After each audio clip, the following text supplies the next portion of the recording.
jemaat GBI Asia Afrika, kita bersyukur pagi hari ini. Mari bersama-sama kita beribadah, kita memuji dan menyembah Tuhan. Saya percaya setiap kita boleh alami pertolongan dan mujizat Tuhan. Biarlah kita tetap kuat, kita tetap mengandalkan Tuhan. Mari bersama-sama kita berdoa, haleluya. Terima kasih Tuhan kami yang baik, Tuhan kami Yesus Kristus. Kami bersyukur pagi hari ini Tuhan. Kembali kami bersama-sama berada di tempat ini Tuhan untuk beribadah. Walaupun secara online Tuhan, kami biarlah setiap kami boleh menikmati hadirat-Mu, kami boleh menikmati kuasa-Mu Tuhan. Ada kemenangan, ada kesembuhan, ada sukacita yang melimpah di tempat ini dan juga di rumah-rumah setiap umat-Mu yang bersama-sama ikuti ibadah online ini. Kami bersyukur Tuhan, Tuhan yang kami sembah, Tuhan yang baik, Tuhan yang tidak pernah meninggalkan kami Tuhan. Sukacita surga melimpah atas setiap kami Tuhan, dan kami percaya Tuhan ada pemulihan, ada kemenangan. Terima kasih Tuhan, kami persembahkan ibadah ini di hadapan-Mu Tuhan. Dari awal, pertengahan hingga akhirnya, di dalam satu nama Tuhan kami, Yesus Kristus, Allah yang luar biasa, Allah yang hidup. Kami berdoa, kami mengucap syukur, bersama-sama kita katakan, amin. Sorak-sorai tepuk tangan buat Tuhan kita, haleluya, yeay.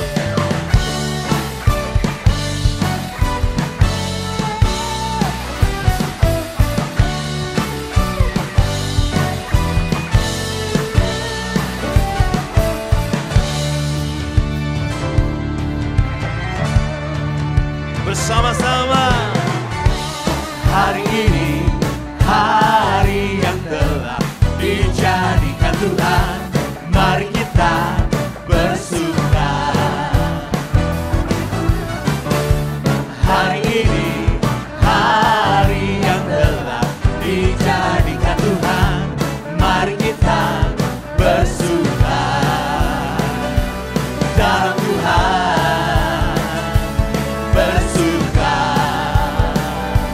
Dalam Tuhan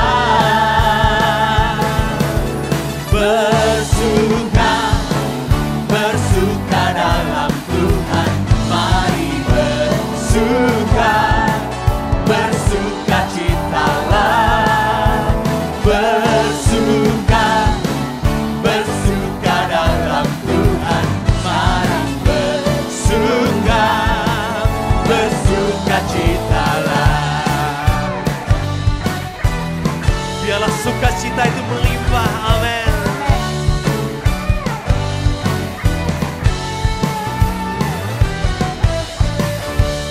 Hari ini, hari yang telah dijadikan Tuhan, mari kita bersuka. Hari ini, hari ini, hari yang telah dijadikan Tuhan, mari kita bersuka. amin. Dalam Tuhan bersuka, dalam Tuhan Bersuka, bersuka, bersuka dalam Tuhan, mari bersuka, bersuka citalah, bersuka, bersuka dalam Tuhan, sekarang bersuka, bersuka citalah, bersuka, bersuka dalam Tuhan, mari bersuka, bersuka citalah, bersuka, bersuka dalam Tuhan, sekarang bersuka, bersuka citalah. Oh, bersuka, bersuka dalam Tuhan, mari bersuka, bersuka citalah, bersuka, bersuka, bersuka dalam Tuhan, sekarang bersuka, bersuka citalah, sekarang bersuka, sekarang bersuka, sekarang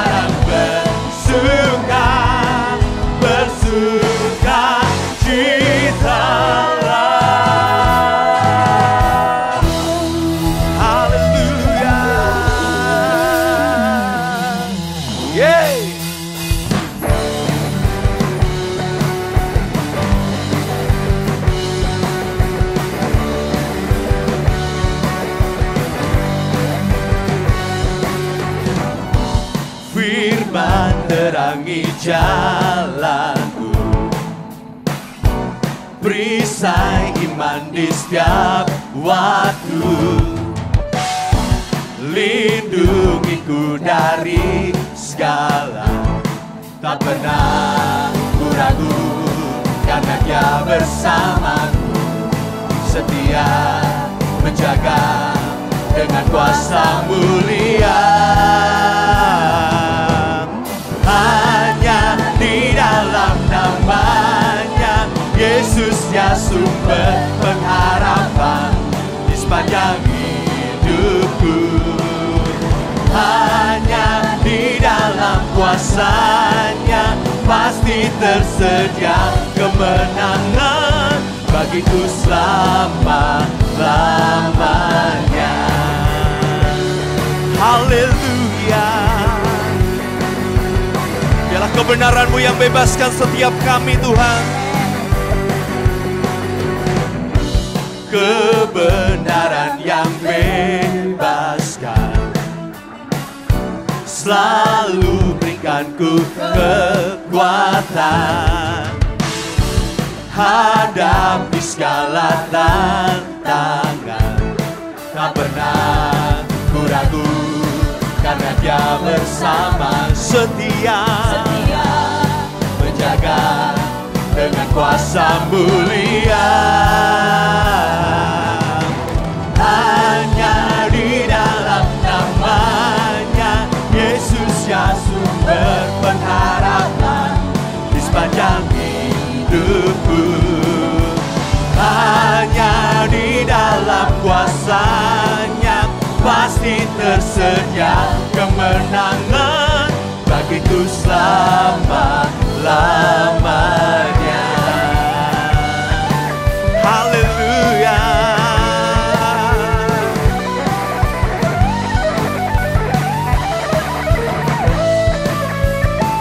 Dalam nama-Nya ada pengharapan, dalam kuasa-Nya kemenangan.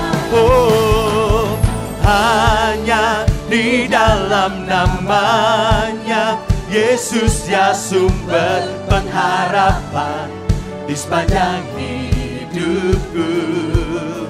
Hanya di dalam kuasa-Nya pasti tersedia kemenangan bagiku selamanya.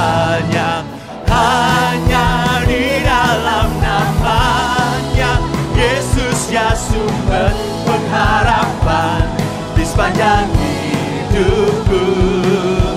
Hanya di dalam kuasa-Nya pasti tersedia kemenangan bagiku selama-lamanya.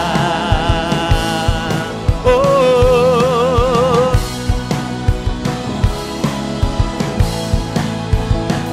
yes, haleluya, bersama-sama katakan. Dalam nama-Nya ada pengharapan, dalam kuasa-Nya kemenangan. Haleluya, haleluya, haleluya.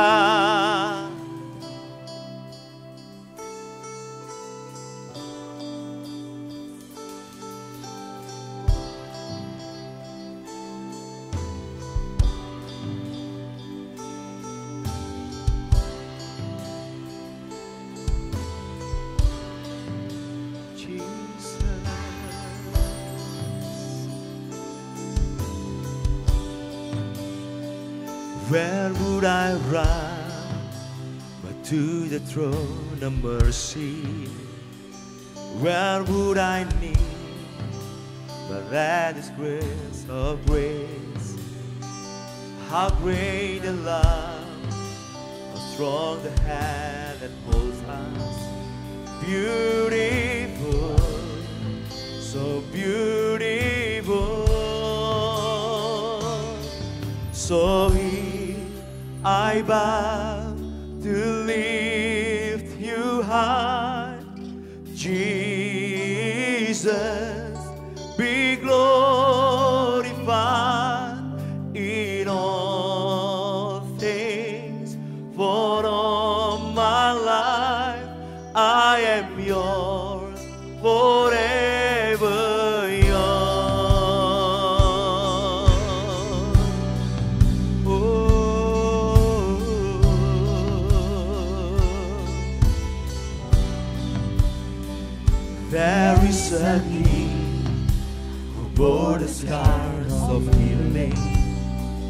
there is a Son who came in grace and truth. How great the love that carries us to guidance. Wonderful, you're wonderful. So here I bow to lift you high, Jesus, be glorified in all this. For all my life I am yours, forever yours.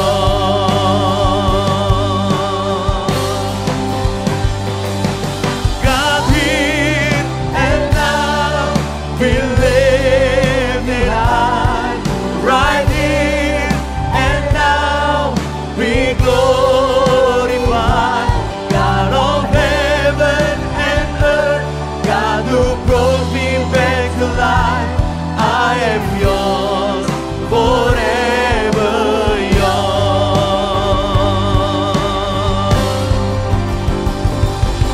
God, here and now be lifted up, right here and now be glorified.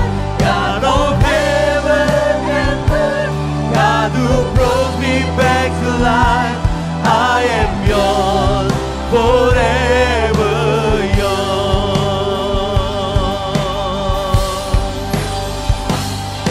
So here I bow to lift you high,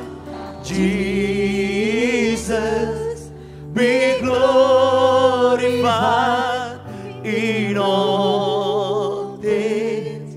For all my life I am yours, forever. So here I bow to lift you high, Jesus, be glorified in all things.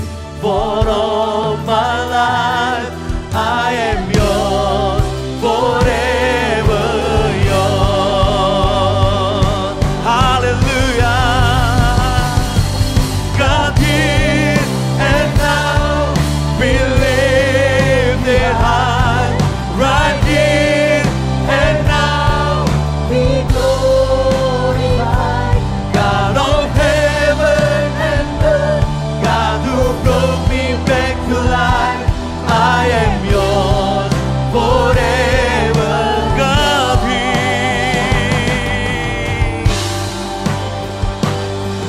God, here and now be lifted high, right here and now be glorified. God of heaven and earth, God who brought me back to life, I am yours, forever yours. I am yours, forever yours. I am yours, forever yours. Hallelujah, hallelujah.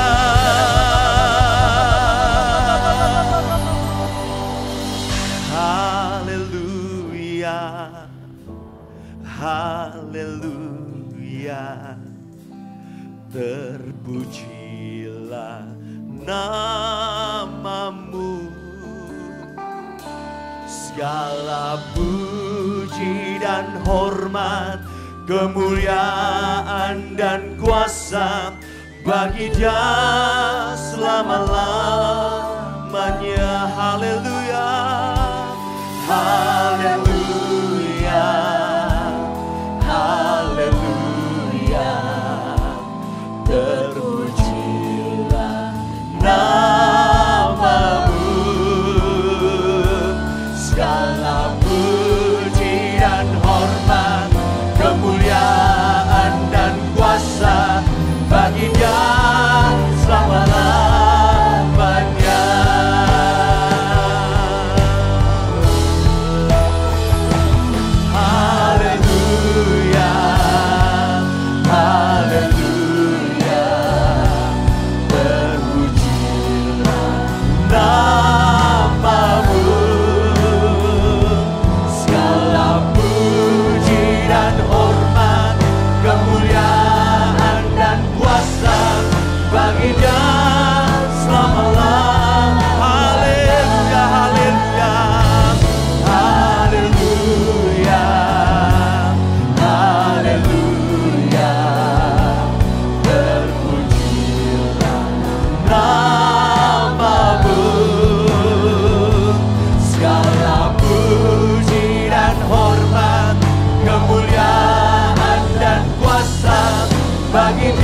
bagi Dia selamanya, bagi Dia selamanya, bagi Dia selama-lamanya.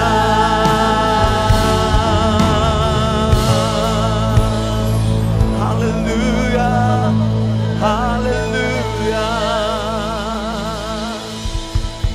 Tuhan Yesus, hamba berdiri siap untuk menyampaikan isi hati-Mu yang akan mengajar kami tentang pribadi-Mu, tentang kehendak-Mu bagi kami yang percaya, yang mengikuti untuk menggenapi rencana-Mu. Tuhan, aku percaya firman-Mu ini adalah Engkau sendiri. Firman-Mu berkuasa untuk mengubah hidup kami. Berbicara bagi kami Tuhan, kami siap untuk menerimanya. Di dalam nama Tuhan Yesus. Amin. Saudara yang kekasih, di waktu yang lalu saya membagikan tentang kunci kerajaan Allah. Kali ini saya masih memakai kata kunci, hanya lebih spesifik saya memilih apa yang di dalam firman Allah dikatakan dengan kunci Daud. Jadi kita akan melihat bagaimana kunci Daud yang dipakai untuk membuka pintu yang isinya tentu adalah semua janji, semua rencana Tuhan yang ada di sana. Konteksnya semua kita tetap dalam hubungan intim, dalam penyembahan, dalam doa dengan Tuhan, itu segalanya. Penyembahan dan doa itu bukan tentang aktivitas, tapi itu tentang gini, itulah hubungan, itulah keintiman dengan Tuhan yang tidak bisa kita lepas.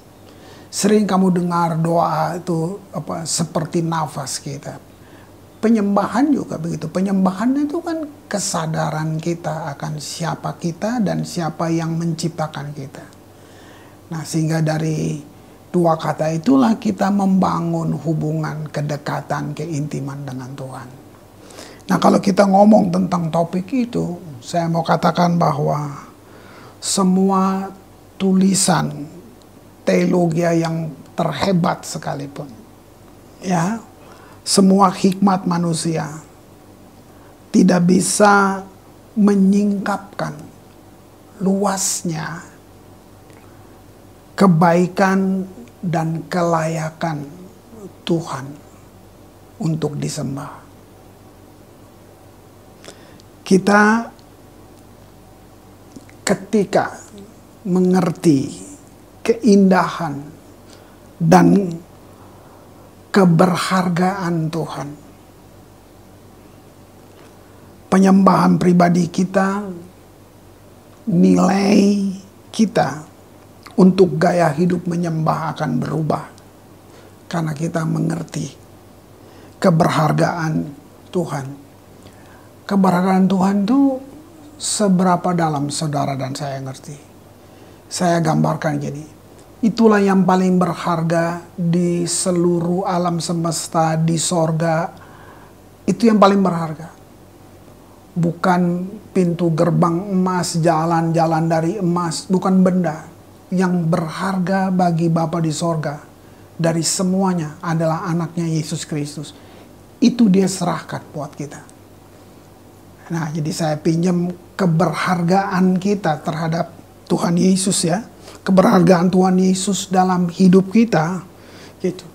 Nah, itu menentukan berapa nilai yang kita bisa kasih untuk Dia dibandingkan semua harta yang saudara punya. Saudara boleh paling kaya di bumi ini, saudara mati tetap naik ambulans pergi ke kuburan, nggak ada yang kamu bawa, gitu. Nah, tapi kalau kamu punya Yesus, kamu punya yang di bumi dan yang di sorga. Kamu punya semuanya. Nah, tempat penyembahan adalah satu tempat penyerahan. Dan penyerahan itu satu ekspresi tertinggi, yaitu keintiman dengan Tuhan. Nah, Daud sebagai raja, sebelum dia jadi raja, dia seorang penyembah. Sebab itu dia sangat mengerti nilai-nilai ini. Gitu. Penyembahan bagi Daud adalah luapan kasihnya kepada Tuhan. Nah, saya bicara kunci Daud, saya mulai dari kemahnya dulu, Tabernacle of David, atau yang bilang kemah Daud. Itu puncak dari kasih dan pewahyuan yang dia miliki tentang penyembahan. Keinginan Daud untuk melihat Tuhan dihormati melalui penyembahan disandingkan dengan pewahyuan, kuasa, pujian, lalu relevansinya dengan tempat berdiamnya Roh Allah di bumi. Itu semua bersatu. Kalau kita baca kisah-kisah ibadah Daud, kita bisa temukan semuanya itu. Dan akhirnya kemah Daud dibangun di gunung yang namanya Sion. Itu gunung terakhir yang Israel harus taklukkan dari 3 gunung. Dan yang paling akhir, yang musuhnya paling kuat itu ada di Sion. Begitu Sion ditaklukkan, disitulah hadirat Allah atau bait Allah dibangun di sana. Nah, disitulah bentuk pertama dalam perjanjian lama yang memakai korban pujian menggantikan korban binatang. Jadi waktu Daud bangun sistem penyembahan atau dia bangun tabernakel atau kemah Daud itu, dapat dikatakan dia melanggar peraturan-peraturan yang berlaku saat itu. Dia menggantikan korban pujian, menggantikan korban binatang. Wow.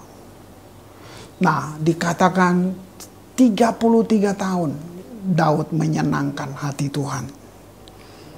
Nah, Daud, kalau saudara pelajari, dia telah meletakkan satu realita perjanjian baru pada masanya ke dalam inti dari apa yang selama ini Tuhan inginkan. Nanti kita lihat di belakang sampai Tuhan merindukan membangun kembali pondok Daud yang telah roboh itu.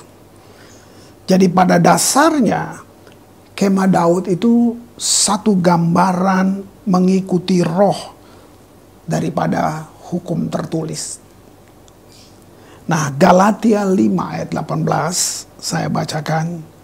Akan tetapi jikalau kamu memberi dirimu dipimpin oleh roh, maka kamu tidak hidup di bawah hukum Taurat.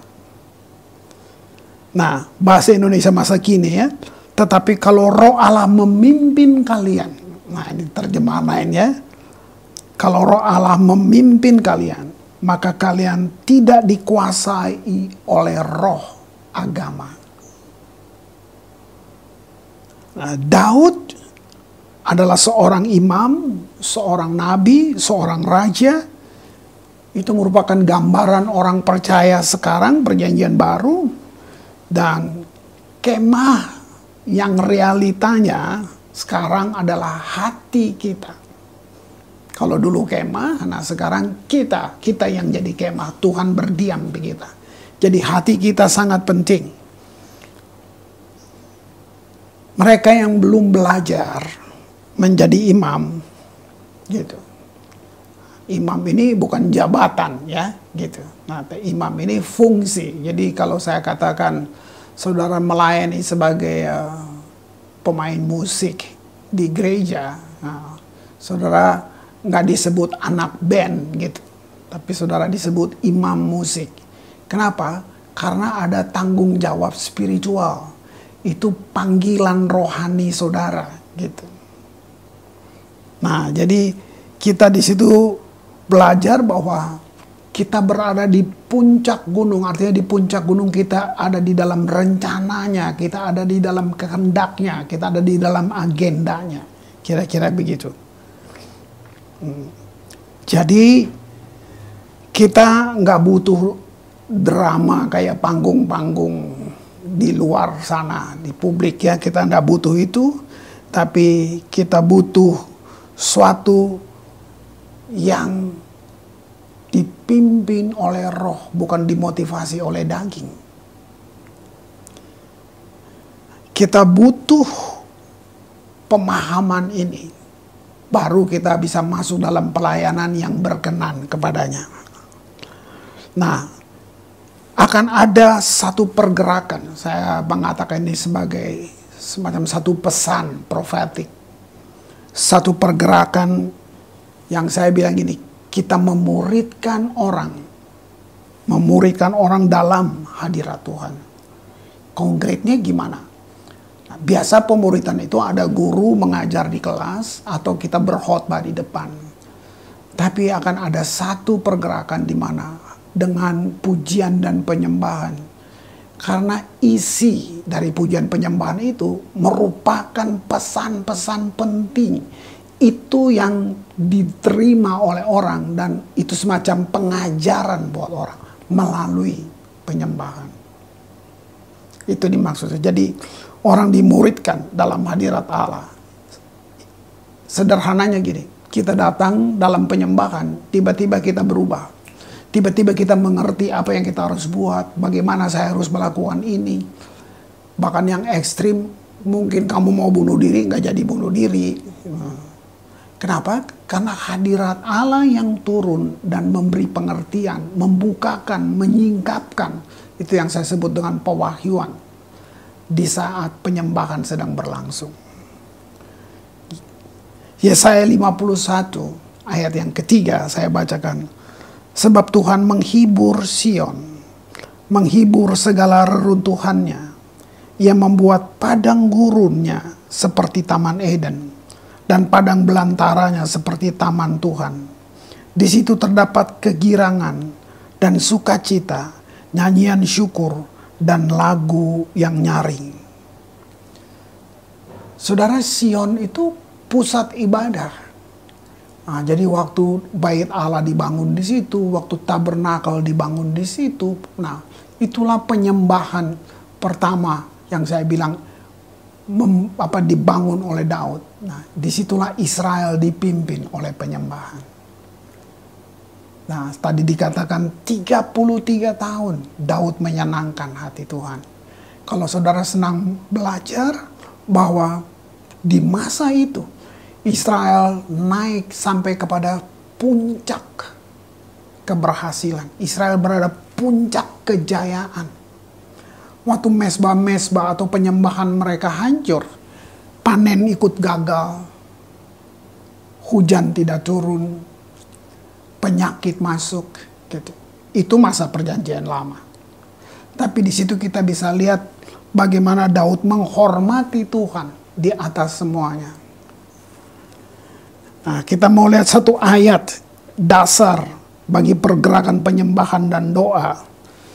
Tadi Yesaya 51, dia paralel dengan 1 Petrus 2, ayat yang kelima. Biarlah kamu juga dipergunakan sebagai batu hidup untuk pembangunan suatu rumah rohani. Nah, kalau tadi di perjanjian lama itu bentuknya benda yang saat itu batu beneran. Tapi di perjanjian baru kita disebut batu hidup itu. Jadi Tuhan dulu tinggal di kemah, di perjanjian baru Tuhan mau diam di dalam kita. Makanya dibilang kitalah batu hidup itu. Ya, untuk menjadi satu rumah rohani bagi satu imamat kudus. Untuk mempersembahkan persembahan rohani yang karena Yesus Kristus berkenan kepada Allah. Saya simpulkan sebenarnya hidup kekristenan sederhana. Hanya satu, kita jadi rumah Tuhan. Kita jadi tempat Tuhan berdiam. Sehingga saudara ada di tempat kerjamu, saudara sedang jalankan bisnis usahamu, tapi Tuhan tetap bersama kamu karena kamu adalah rumahnya. Jadi bukan nanti hari Minggu kita ke gereja baru ketemu Tuhan di gereja. Tapi setiap saat saudara dengan Tuhan karena kamu adalah rumahnya. Itu yang saya bisa bilang. Sudah atau maukah kamu menjadi rumahnya? Itu pilihan kita. Nah, Amos 9 ayat 11. Ini pesan untuk kita di hari terakhir ini. Pada hari itu, kata aku ini A besar, jadi Tuhan, Tuhan bilang gitu. Pada hari itu, aku akan mendirikan kembali pondok Daud yang telah roboh. Aku akan menutup pecahan dindingnya dan akan mendirikan kembali reruntuhannya. Aku akan membangunnya kembali seperti di zaman dahulu kala. Ayat 12, ini alasannya, supaya mereka menguasai sisa-sisa bangsa Edom dan segala bangsa yang kusebut milikku. Demikianlah firman Tuhan yang melakukan hal ini. Itu Amos menyampaikan nubuatan itu.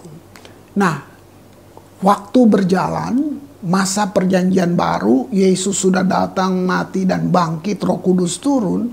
Di Kisah Rasul 15, nubuatan ini diangkat kembali. Berarti ini penting. Berarti ini keinginan Tuhan harus terwujud nyata di dunia yang sekarang kita sedang hidup. Saya bacakan Kisah Rasul 15 ayat 16. Kemudian aku akan kembali dan membangun kembali pondok Daud yang telah roboh. Dan reruntuhannya akan kubangun kembali dan akan kuteguhkan. Sama ya dengan Amos tadi. Tapi ayat 17, saudara. Tadi ayat 16 itu keinginan Tuhan. Nah, ayat 17 adalah akibat dari apa yang kita alami kalau kita mentaati. Jadi kalau pondok Daud dibangun, kalau orang percaya, kalau gereja-gereja sadar dan mau melakukan ini, ayat 15 tadi, ya, ayat 16 maksud saya, ayat 17 adalah akibatnya. Saya bacakan. Supaya semua orang lain mencari Tuhan dan segala bangsa yang tidak mengenal Allah. Tadi di Amos disebut bangsa Edom. Itu Edom itu dari keturunannya Esau. Nah, sekarang di Kisah Rasul dia tidak sebut Edom, tapi dia sebut segala bangsa yang tidak mengenal Allah. Lihat ini. Yang kusebut milikku, demikian firman Tuhan yang melakukan semuanya ini. Saudara, saya bisa simpulkan ini bahwa akan terjadi tuaian jiwa-jiwa melalui pemulihan pondok Daud. Nah, ayat-ayat paralel ini adalah satu perkataan nubuatan atau prophetic words gitu, yang seharusnya menjadi dasar di mana kita berdiri untuk jadi bagian dari apa yang sedang Tuhan lakukan di hari-hari terakhir ini. Nah, penting untuk kita tahu kenapa Tuhan ingin pondok Daud dibangun kembali. Yesaya 22 ayat 22. Dengan gereja membangun hadirat Tuhan di bumi, maka semua orang bisa punya akses untuk ketemu Tuhan. Itu indah sekali, saudara. Jadi Tuhan membuka hatinya dalam cara yang tidak pernah dilakukan manusia sebelumnya. Nah, disinilah Daud pada zaman itu dia menemukan kunci yang dengannya kita bisa mengubah dunia menjadi dunianya Tuhan. Nah, saya bacakan Yesaya 22 tadi, ayat 22. Aku akan menaruh kunci rumah Daud ke atas bahunya. Apabila yang membuka, tidak ada yang dapat menutup. Apabila yang menutup, tidak ada yang dapat membuka. Jadi kunci sedang menjelaskan kepada kita adalah otoritas. Bagi orang percaya, bagi gereja yang siap mau sejalan dengan Tuhan, kita akan menerima otoritas atau kunci itu. Sehingga dibilang waktu dibuka nggak ada yang bisa menutupnya. Waktu kita tutup nggak ada yang bisa membukanya. Nah, bukan hanya kita. Alkitab mencatat Yesus Tuhan. Dia sendiri memakai kunci Daud. Jangan tanya saya kenapa sampai Tuhan pakai. Itu kayak satu misteri, tapi dicatat oleh Alkitab. Yesus sendiri dia memakai kunci yang sama. tercatat dalam Wahyu 3 ayat yang ke-7. Tuliskanlah kepada malaikat jemaat di Philadelphia. Inilah firman dari yang kudus, yang benar, yang memegang kunci Daud. Apabila ia membuka, tidak ada yang dapat menutup. Apabila ia menutup, tidak ada yang dapat membuka. Saya bisa simpulkan, waktu kita sejalan, kita seirama, kita buat yang sama seperti yang diinginkan Tuhan, berarti kita dan Tuhan punya kunci yang sama. Kira-kira gitu. Kita dipanggil untuk melakukan kehendak Allah di bumi melalui, apa itu penyembahan? Hubungan. Bukan dengan program-program, bukan dengan aturan-aturan agama, no. Hanya melalui hubungan. Dengan hubungan kita, kita memiliki kemampuan untuk membuka bumi yang adalah milik Tuhan. Dengan memiliki kunci Daud, dalam cara seperti yang dilakukan oleh Daud, apa itu? Cuma menyenangkan Tuhan, menyembah Dia. Jadi gini, kita menjadi umat yang penuh dengan bersyukur di tengah segala situasi. Saya sederhanakan gitu aja. Lihat satu Mazmur, Mazmur 110 ayat yang kedua. Dikatakan, tongkat kekuatanmu akan diulurkan Tuhan dari Sion. Memerintahlah di antara musuhmu. Jadi kunci Daud membuka dan menutup pintu-pintu di alam spiritual itu, ya, juga di alam jasmani. Gitu. Apa yang kita buat secara rohani, secara spirit, dia termanifestasi secara jasmani.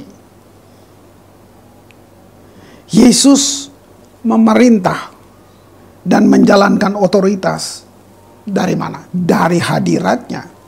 Ketika kita mendapatkan hadirat Allah, kita mendapatkan semuanya. Lihat, Musa, dia bawa hadirat Allah di wajahnya. Dan itu memancarkan kemuliaan. Obed-Edom hanya dititip tabut Allah di rumahnya. Kemuliaan Allah penuh di rumahnya, tercatat di Kisah Rasul, tercatat di kitab Samuel. Dikatakan Allah memberkati Obed-Edom dan seisi rumahnya. Jadi segala sesuatu itu, kalau kita dengan hadirat Tuhan, kita akan terima manifestasi secara jasmani. Nah, lalu Daud memberi tempat tinggal bagi hadirat Tuhan melalui penyembahan dan doa. Apa yang terjadi? Lebih luas dimensinya, seluruh bangsa diberkati. Tadi saya katakan Israel berada pada puncak kejayaan. Tuhan sedang memberi satu isyarat buat gereja kita saat ini. Kepada kita, untuk apa saudara? Untuk menguji. Kalau kamu benar-benar mau lihat, menguji Dia dalam hal ini, merebut negeri, atau saya pakai kata gini, merebut jiwa-jiwa yang hilang melalui yang namanya kunci Daud. Nah, dalam kunci Daud itu, atau saya bilang Tabernacle of David, ada 3 hal. Pemerintahan, otoritas, dan kemuliaan. Dengan kata lain, gereja yang menghargai, yang merindukan, yang lapar, yang gak mau yang lain kecuali satu, hadirat Tuhan. Gereja itu sedang ada dalam 3 hal itu. Dia ada pemerintahannya, pemerintahan kerajaan Allah, dia punya otoritas. Saudara bisa berdoa dengan otoritas untuk orang sakit, untuk apa saja, gitu. Dan yang ketiga, kemuliaan. Kemuliaan bukan cuma ucapan atau kata-kata dalam nyanyian, tapi kemuliaan yang termanifestasi. Maukah saudara menjadi komunitas seperti ini? Itu pilihan. Mari kita berdoa. Tuhan Yesus, hamba berhenti berbicara, tapi Tuhan tidak berhenti untuk mengajar, memberi kami mengerti dengan cara yang tepat untuk kami. Bapa, kami ingin menjadi pelaku-pelaku firman-Mu. Aku berdoa bagi semua yang mendengar firman ini, dimanapun mereka. Kiranya firman ini masuk dan mengubah kami menjadi orang-orang yang hidup, bergerak, berjalan dalam hadirat. Terima kasih Bapa. Di dalam nama Tuhan Yesus, hamba mengucap syukur. Amin. Mari ikuti ibadah live group gabungan GBI Asia Afrika Bandung. Pembicaranya adalah Pendeta Nathanael Makaraung dengan tema Menang di Titik Terendah. Live group gabungan akan diadakan pada hari Kamis 17 Juni 2021 pukul 18.30 melalui platform Zoom. Untuk informasi lebih lanjut, silakan menghubungi Ibu Eri. Shalom, Jemaat GBI Asia Afrika Bandung. Saya mengundang Bapak, Ibu, dan rekan-rekan semua untuk mengikuti komunitas sel live group yang ada di tempat ini.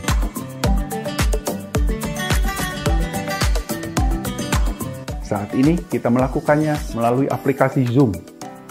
Di sana kita bisa saling melayani, saling bertumbuh sebagai tubuh Kristus. Untuk informasi lebih lanjut, Bapak Ibu bisa menghubungi nomor yang ada di layar sebagai berikut. Jangan lewatkan kesempatan yang baik ini, segera ambil bagian untuk kita bisa bertumbuh bersama. Terima kasih, Tuhan Yesus memberkati.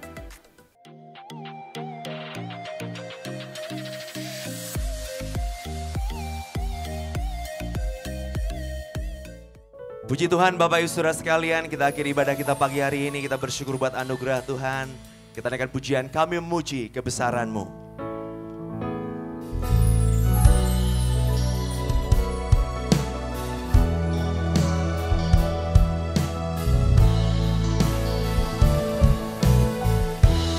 Kami memuji kebesaran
Sebelum saudara kembali, mari ketahuilah bahwa Tuhan itu baik.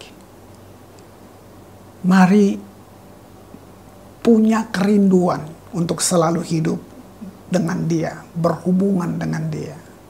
Punya hubungan intim, atau saya pakai kata hadirat itu tadi. Kembali dalam semua aktivitasmu, tanggung jawabmu, komitmenmu. Terimalah berkat-Nya. Tuhan memberkati engkau dan melindungi engkau. Tuhan menyinari engkau dengan wajah-Nya dan memberi engkau kasih karunia. Tuhan menghadapkan wajah-Nya kepadamu dan memberi engkau damai sejahtera yang melampaui segala akal, kasih, anugerah, limpah rahmat dari Tuhan kita Yesus Kristus. Persekutuan yang indah dengan Roh Kudus mengawali setiap langkahmu, keluar masukmu, mulai hari ini sampai kekal selama-lamanya. Amin.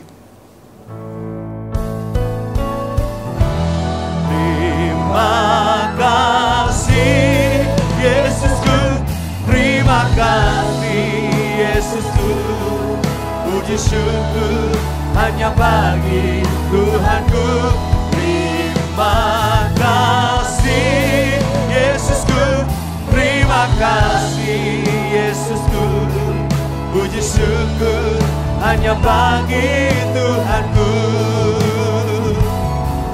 Puji syukur hanya bagi Tuhanku. Puji syukur hanya bagi Tuhanku. Selamat hari Minggu, Tuhan Yesus memberkati.